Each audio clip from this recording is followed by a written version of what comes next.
That's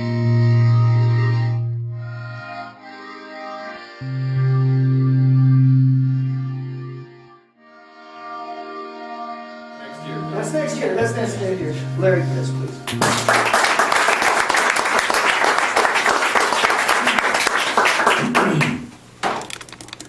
This poem is wheelchair accessible and contains no salt.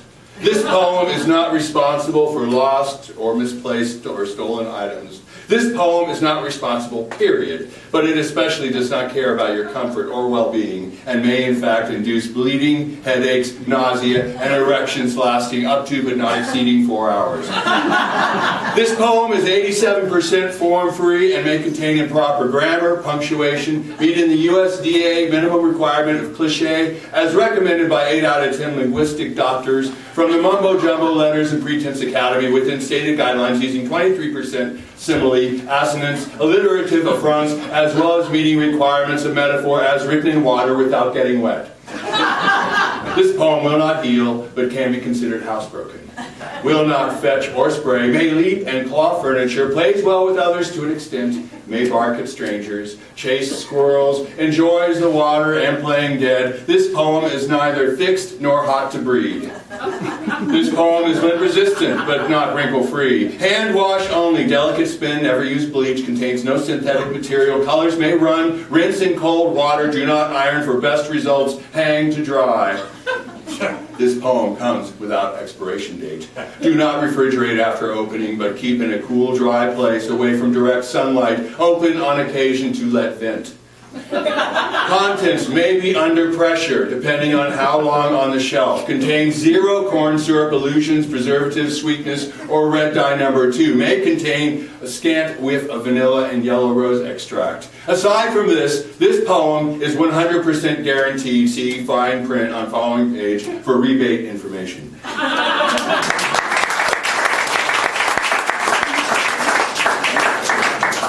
Now look at all this water. I'm the last reader. I guess I get to drink all the water. Okay.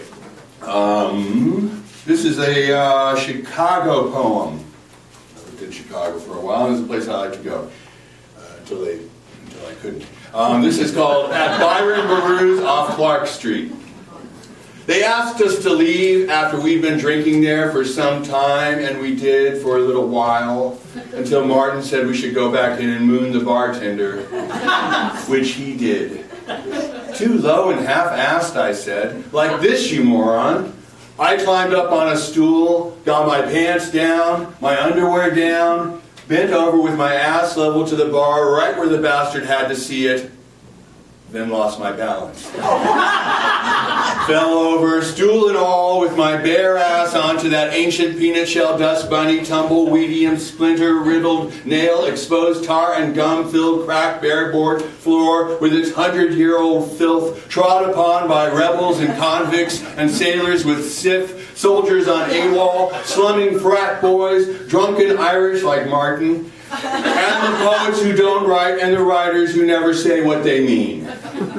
From across the bar, I could hear Martin laughing, braying like an asshole, and the bartender who had missed it all, telling us to leave all over again, as I struggled to join my belt and buttons, clutching dignity from the jaws of a bad moon rising.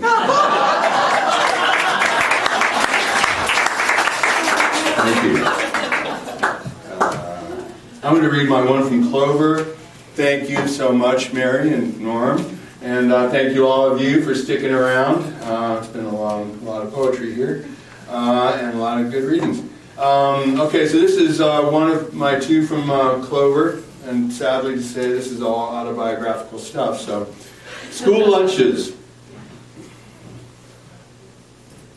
I was a bad speller. Didn't care about arithmetic or good citizenship, but having moved from one school to the next to another, what others had for lunch was of endless fascination. Bread like velvet, meat and cheese, mayo and mustard, a crisp leaf of lettuce. Some had P&J just like me, only their mothers had managed not to drop an apple or orange, smooshing down the middle, with never enough peanut butter and always too much jelly, saturating the still dry bread wrapped in wax paper I couldn't even pop. Other kids had bologna and Velveeta, drumsticks, chicken wings, bags of chips, barbecue, plain, Fritos, Cheetos, with thermoses and sporty lunchboxes featuring the latest shows. Some kids did the cafeteria 5 days a week. Lasagna Mondays, Sloppy Joe Tuesdays, Fish Stick Fridays. The hot lunch kids were another breed, a different class. Sometimes I had milk money. Some days I had a hot dog. Always I could smell the cafeteria from my bench outside as I opened my crumpled sack with my name on it so I couldn't mistake it for someone else's. And everyone was eating Three Musketeers and Snickers and Milky Ways and Baby Ruth's, Almond Joys, Kit Kat bars and M&Ms and homemade oatmeal raisin cookies and Rice Krispie treats. I'd watch them while peeling an egg with no salt, the white portion ripping away with the shell. Crappy lunches kept me from focusing on shoes, I guess, or clothes, or other kids' parents' cars or houses, families, brothers, sisters, fathers, mothers, people starving in Nigeria. I was nearly held back, this grade or that. Some teachers couldn't get enough of me. But soon, I skipped lousy lunches altogether and advanced to non-stop sexual fantasies, where lunch involved no food at all. Yeah, okay, that's sad. Eating's gotten better over the years. See, I wanted to close with this. I have so many markings that I can't find. Okay, this is an autumnal poem and kind of a nature poem, such as I write them. This is called "The Frenzy of the Red Berry."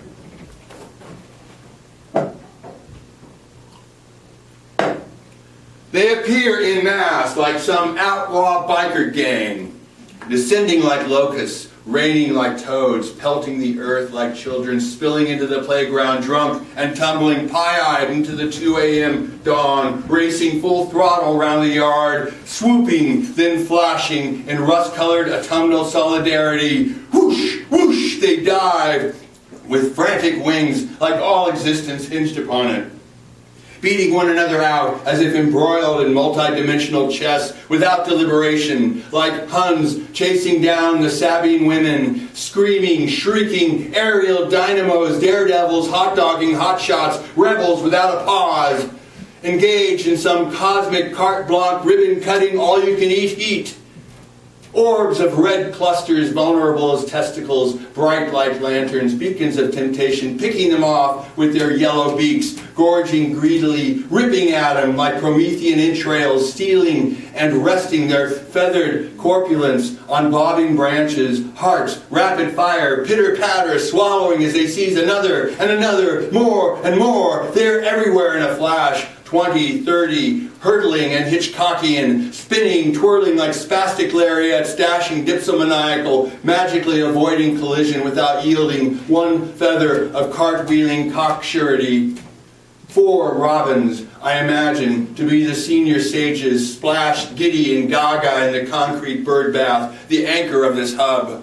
Wiser, perhaps. Fatter, it seems. More mature, possibly. They vie for perspective. Like old men with little hard-ons, they cheer the youngsters on, splash and wade with uncontained zeal. The flurry of berry-mania, berry-palooza, berry-philia, filled with an insatiable, gluttonous, crimson-fed, narcotic-fused, feather-stuffed, bird-bracing ecstasy. These seniors shake their heads, pump their birdie fists, catch their reflective colors, splash with glee and rejuvenating joy, dip, flap, flutter, lowering their bright, plump bodies, displacing the brackish water, shake the wet from their wings, before rejoining the youngsters. Join or die, and maybe then join and die, in between which fly, fly! And then it is over.